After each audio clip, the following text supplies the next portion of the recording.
Explain government responses to the consequences of industrialization, early moves towards regulation and control of working and living conditions. The Industrial Revolution in Britain, accelerating after 1780, transformed the economy through mechanization, factory production, and rapid urbanization. Its social consequences were profound: long working hours, often 12-16 per day, child and female labor in dangerous conditions, overcrowded and insanitary housing, widespread disease, and exploitation in mines and mills. Initially, governments adhered to laissez-faire principles, believing market forces and private charity would suffice. However, from the early 19th century, a series of early regulatory measures emerged, driven by humanitarian concern, fear of social unrest, and paternalistic Tory ideology. Central to these responses were the Tory party and the mechanism of select committees, which provided evidence to justify limited state intervention. This essay argues that while government action remained piecemeal and reluctant until the 1840s, the Tories, particularly under Liverpool, Wellington, and Peel, used select committees as a pragmatic tool to gather empirical data, overcome laissez-faire opposition, and enact the first factory and public health reforms. These measures marked a significant, if tentative, shift from non-intervention to selective regulation of working and living conditions, laying foundations for later Victorian reform. Their limitations reflected political compromise rather than radical intent, yet they demonstrated that industrialization's human costs could no longer be ignored. The Tory party's ideological stance was pivotal. Unlike the Whigs, who were more closely aligned with laissez-faire political economy, Smith, Malthus, Ricardo, many Tories retained a paternalistic tradition rooted in landed gentry values and Anglican social responsibility. They viewed the state as a moral guardian, especially for the vulnerable. This Tory humanitarianism contrasted with manufacturers' resistance to regulation, which they saw as interference with profit and freedom of contract. The first significant response came under a Tory administration. In 1802, Sir Robert Peel, the elder Tory MP in Millona, sponsored the Health and Morals of Apprentices Act. This targeted pauper apprentices in cotton mills, limiting hours to 12 per day, banning night work for those under 12, and requiring basic education and religious instruction. Motivated by reports of cruelty in his own mills and wider public concern, the Act was the first statutory regulation of factory conditions. However, enforcement was weak, reliant on local magistrates often sympathetic to employers, and it applied only to pauper children. Nevertheless, it established the precedent that Parliament could intervene in working conditions, reflecting Tory willingness to act where humanitarian evidence was presented. Select committees became the key mechanism for building this evidence base. In the 1810s and 1820s, as industrialisation intensified in Lancashire and Yorkshire, petitions from operatives and middle-class reformers highlighted child labour's horrors. The Tory government under Lord Liverpool responded cautiously.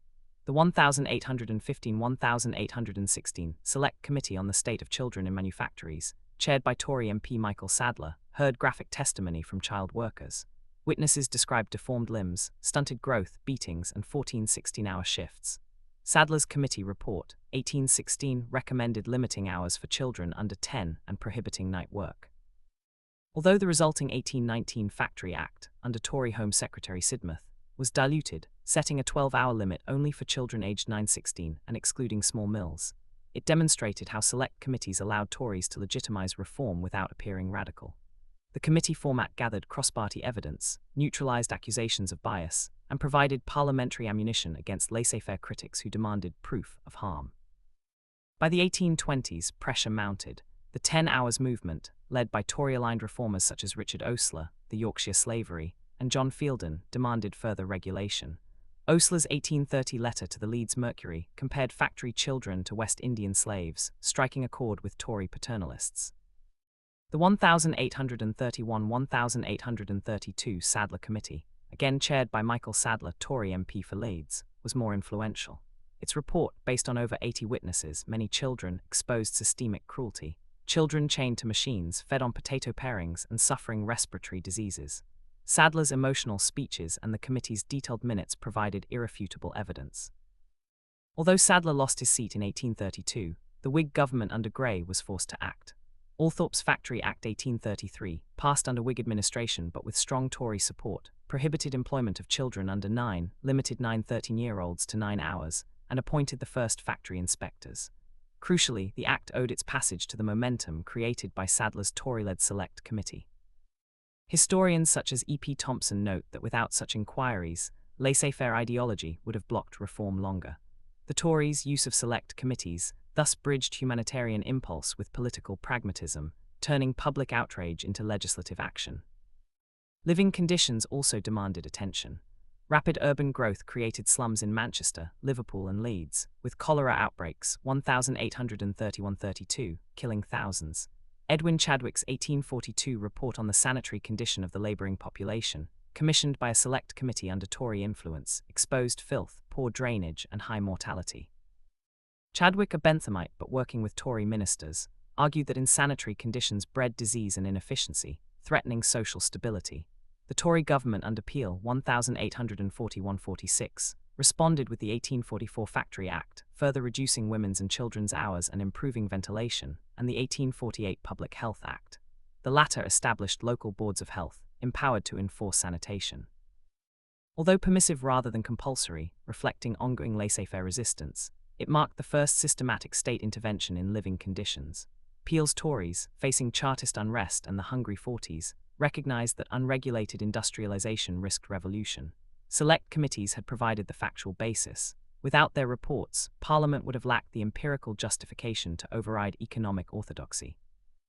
Evaluation of these responses reveals both strengths and limitations. On working conditions, the Factory Acts progressively shortened hours and protected children, with inspectors increased under the 1833 Act, enforcing standards in larger mills. By 1850, the 10 Hours Act, 1847, supported by Tory Ashley, had effectively limited women and young persons to 10 hours. Living conditions improved marginally through public health boards and sewerage projects in some towns.